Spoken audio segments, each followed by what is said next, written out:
বন্ধুরা, রোশনাই ধারাবাহিকের advance update নিয়ে চলে এলাম। এর আগের অ্যাডভান্স আপডেটে তোমাদেরকে জানিয়েছিলাম রোশনাই আরণ্যককে বলে আমি আপনার সন্তানের মা হতে চলেছি। আর এই কথা শোনার পরেই আরণ্যকের বাড়িতে তুমুল ঝড় ওঠে। আরণ্যক রোশনাইয়ের সন্তানকে অস্বীকার করে।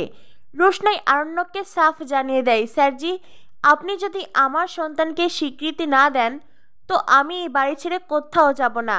রোশনাইয়ের প্রেগন্যান্সির কথা জানার পরে আরণ্যকের বাবা সিদ্ধান্ত নেন মিনির বিয়ে লালনের সাথে এই বাড়ি থেকে হবে না। বরাবরই আরণ্যকের বাবা লালনকে পছন্দ করেন না, কারণ বস্তির গরিব ছেলে। সে যদি মিনিকে বিয়ে করে তবে আরণ্যকের বাবার সম্মান ধুলোয় মিশে যাবে। কিন্তু জেঠুমনি, বড় মা, আরণ্যক, ছোটু পরিবারের অনেকের ইচ্ছেতেই মিনির সাথে লালনের বিয়ে ঠিক হয়েছিল। কিন্তু এখন রোশনাইয়ের এই ঘটনা সামনে আসাতেই আরণ্যকের বাবা এই অজুহাতে মিনির বিয়েটা মন্দিরের চুপি চুপি সারতে চান। আরণ্যকের বাবা সাফ জানিয়ে দেন বাড়িতে অশান্তি সৃষ্টি হয়েছে। গরিমার মন ভালো নেই, বাদশার মন ভালো নেই। এমন অবস্থায় এই বাড়িতে কোনো বিয়ে হবে না। মিনির সাথে যদি লালনের বিয়ে দিতেই হয় তাহলে মন্দিরে গিয়ে বিয়ে দাও। আর এই কথা শোনার পর থেকেই মিনির মন খারাপ। লালনের বাবা নেই। লালনের মা বিয়ের দিনক্ষণ ঠিক করতে এসেছে, কিন্তু আরণ্যকের পরিবার কেউই বিয়ের দিন তারিখ বলতে পারছে না, কারণ বাড়িতে ইতিমধ্যেই এই বিয়ে নিয়ে অনেক অশান্তি হয়েছে। রোশনাই লালনকে বলে, লালন, তুমি একদম চিন্তা করো না, তোমার বিয়ে মিনির সাথেই হবে আর এই বাড়ি থেকেই হবে। আমাকে একটা দিন সময় দাও, আমি তোমাদেরকে বিয়ের তারিখ জানিয়ে দেব। এই কথা শুনে আরণ্যকের পরিবার ভীষণ রেগে যায়, মনে মনে ফুঁসতে থাকে, রোশনাই কে যে এই বাড়ির সদস্যের হয়ে সিদ্ধান্ত নিচ্ছে? আর রোশনাইয়ের সিদ্ধান্ত এই বাড়ির লোক কেনই বা মানবে? জাহ্নবী বলে, এই যে রোশনাই, তুমি যে এত কথা বলছো, তো তোমার এই সিদ্ধান্ত কে মানবে শুনি? এই পরিবারের কোনো বিষয়ে সিদ্ধান্ত নেওয়ার অধিকার তোমাকে কে দিয়েছে? মিনি বলে, তুমি চুপ করো। এই বাড়িতে বড়দা ভাইয়ের বিয়ে হয়েছে, ছোটদা ভাইয়েরও বিয়ে হয়েছে, তাহলে আমার বিয়ে এই বাড়ি থেকে কেন হবে না? আমার বিয়ে কেন মন্দিরে হবে? আমি কি এই বাড়ির মেয়ে নই? আরণ্যক বলে, মিনি, তুমি একদম চিন্তা করো না, তোমার বিয়েও খুব ভালোভাবে ধুমধাম করেই হবে, আমি তোমাকে কথা দিচ্ছি।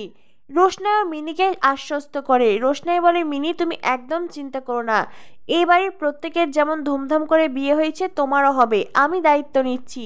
জেঠুমনি বলেন, রোশনাই মা, তুই কোন ভরসাতে এই কথাগুলো বলছিস বলতো? রোশনাই বলে, জেঠুমনি, তোমার কি রোশনাইয়ের কথায় একটুও ভরসা নেই? আমাকে ভরসা করতে পারো, আমি তো বলছি আমি মিনির বিয়ের দায়িত্ব নিলাম। গরিমা বলে, বাহ, এই মেয়ে প্রথমে নিজের প্রেগনেন্সির কথা বলেছে আর এখন মিনির বিয়ের কথা বলে এই বাড়িতেই থেকে যাবে, তাই তো? এই বাড়ি তো দখল করে নিয়েছে, এইবার এই পরিবারের লোকদের হয়ে সিদ্ধান্তও নিচ্ছে, আর আমাকে এই বাড়িতে থেকে এই সব তামাশা দেখতে হবে, তাই না আরণ্যক? আরণ্যক বলে, গরিমা, ও যদি নির্লজ্জের মতন এই বাড়িতেই থাকতে চায় তাহলে আমি কি করতে পারি বলো তো?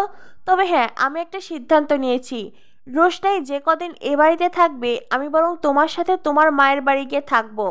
আর আরণ্যকের এমন কথা শুনে রোশনাই সহ পরিবারের সবাই অবাক হয়ে যায়। যেই মিনিকে আরণ্যক এত ভালোবাসে সেই মিনির বিয়েতে আরণ্যক থাকবে না? এটা আরণ্যক কেমন সিদ্ধান্ত নিল? রোশনাই গরিমাকে বলে, জানো তো গরিমা দিদি, আমি যদি চাই সারা জীবনের জন্য এই বাড়িতেই থেকে যেতে পারি, আর আমার সেই অধিকার আছে। এখন নিশ্চয়ই তোমাদের নতুন করে আমার অধিকারের কথা মনে করিয়ে দিতে হবে না? আরণ্যকের মনে পড়ে যায় রোশনাই আরণ্যকের বৈধ স্ত্রী। আর এইটা মনে পড়তে আরণ্যক চুপ হয়ে যায়, বাড়ির সবার মুখের কথা যেন হারিয়ে যায়। গরিমা রেগে মেগে রোশনের দিকে তাকায়। আজ রোশনাই নতুন করে নিজের অধিকার বুঝিয়ে দিয়েছে, পরিবারের প্রত্যেককে নিজের হকের কথা বলেছে, আর এইটা সকলকে অবাক করেছে। অন্যদিকে এইসব কথাবার্তায় লালনের মা লালন বেশ আনইজি ফিল করে।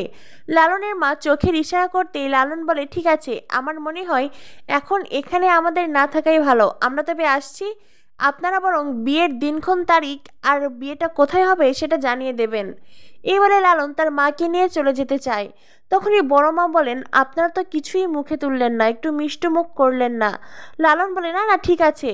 বড় মা বলেন, সেই ভালো, যারা এই বিয়েতে খুশিই নয় তাদেরকে না মিষ্টি নাই বা খেলে। রোশনাই বলে, বড় মা, তুমি এটা কি বলছো? এমন খুশির একটা দিন, মিনির বিয়ে হবে, আর ওনারা মিষ্টি মুখ করবে না? লালন বলে, না না, ঠিক আছে, বাড়িতে যাওয়ার পথে আমি মাকে মিষ্টি মুখ করাবো। লালন ওখান থেকে যেতে চাইলেই মিনি বলে, আমিও যাব। লালন বলে, এখন নয় মিনি, আর কদিন পরে সারা জীবনের জন্য আমি তোমাকে আমার সাথে নিয়ে যাব। মিনি তো খুব খুশি হয়ে যায়, আর মিনির খুশি দেখে রোশনাই, আরণ্যক পরিবারের অনেকেই খুশি।